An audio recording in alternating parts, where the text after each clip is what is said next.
It's the end of the week, and so it's time to take out the trash.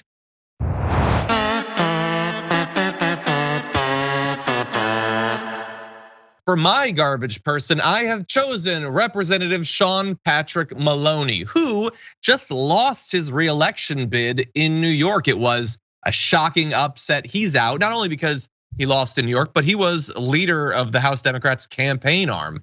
He lost, it was a close race, admittedly.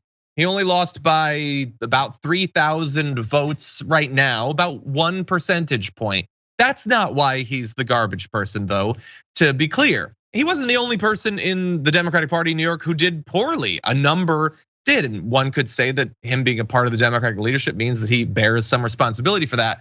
No, he's a garbage person because he's not going to accept that responsibility, and he is going to pawn it off onto someone he disagrees with. He was having an interview with the New York Times, and they said, they asked him a question about the leadership of New York Democrats, and they brought up Representative Alexandria Ocasio-Cortez. And he said, the last time I ran into AOC, we were beating her endorsed candidate 2-1 in a primary. And I didn't see her 1 minute of these midterms helping our House majority. So I'm not sure what kind of advice she has, but I'm sure she'll be generous with it. She had almost nothing to do with what turned out to be a historic defense of our majority, didn't pay $1 of dues, didn't do anything for our frontline candidates except give them money when they didn't want it from her. Well, so is she giving money or is she not giving money? Because you really seem to flip-flop on that from paragraph to paragraph. By the way, he was asked about AOC, so he can have an opinion. But when he lists a bullet point list of all of his issues with her, it strikes me as something that he's been thinking about, perhaps.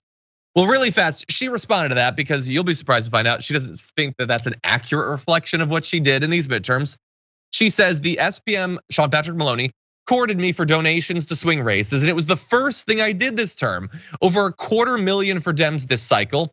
DCCC facilitated some, and now he denies it. If he isn't aware of my visit to CA or efforts we put in, that's on him, she points out. This is all the money they raised for candidates, over $500,000, nearly $1 million for grassroots organizations, over $6 million for charity and mutual aid. That's this term. She's raised tons of money, the entire time.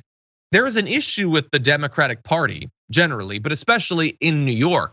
Those issues are not going to be solved so long as they claim that a relatively new member of Congress, who they don't want to involve in all of their stuff, who they attack constantly and attempt to undercut, that she's responsible for all that. She's apparently the leader of the New York Democrats somehow. And so it's a pathetic way to explain your own failure and the failure of your party. Man who crashed plane gives flying lessons is what I read from this. You just lost. She just won. You're giving her like advice on how to operate. Also, the Democratic Party in New York, in my opinion, did what I would say morally is like the right thing, but they also unilaterally disarmed. They had a very clear opportunity to draw districts in a way that favored the Democratic Party. They did not, and that's because Andrew Cuomo was essentially angling for a moderate presidential bid. And so he also is a neolib who brought in a bunch of people that would do the thing that would really only help corporations in the long run and rich people. And AOC's calling him out for it. She gets crap for it.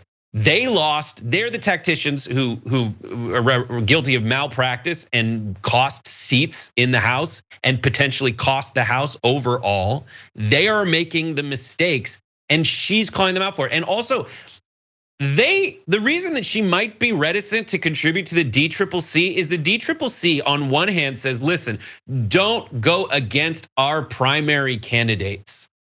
So they're saying, don't be more progressive. And they were punishing her for that. But don't go after incumbents. So she was challenging incumbents. That's why she's there. And that might explain why the establishment's a little upset with her, because she downed the second in command essentially in the House to get the job that she has now.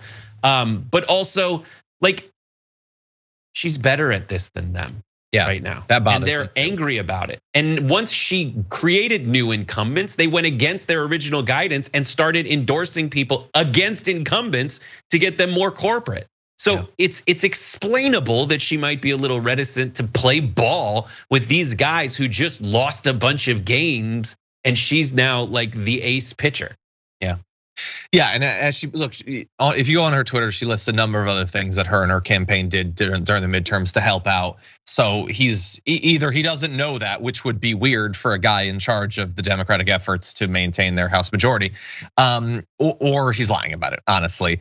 And look, her defending herself is one thing. She goes on to explain the actual structural problems inside of the New York Democratic Party. She has an interview on the New York Times if you want to see that. She talks about the effect of Andrew Cuomo. Notice that Sean Patrick Maloney doesn't have an issue with Andrew Cuomo making the Democrats in New York look terrible. So very opportunistic blaming her for that. In any event, that's why he is my garbage person. You all voted though, 53,000 of you in fact voted, and here are your top 5 for this week. Coming in at number 5 with 3% of the vote is Dr. Oz for pandering to Trump and still losing. Coming in number 4 at 17% of the vote is Tucker Carlson for saying the midterms were going to be rigged. Coming in at number 3 with 20% of the vote is Georgia GOP voters for making us cover Walker for a few more weeks. That's a funny one. Thank you to the producers for that. Number 2 with 22% of the vote is Nikki Haley for saying Raphael Warnock should be deported. But number 1, clear winner with 37% of the vote is Donald Trump for blaming everyone but himself for the GOP midterm losses. Pathetic loser. For more political news breakdowns, interviews, stories of activism, and me trying my hardest to care about the occasional big celebrity news story, subscribe to our YouTube channel at youtube.com/thedamagereport. And you can ring the bell wherever it is so you don't miss anything.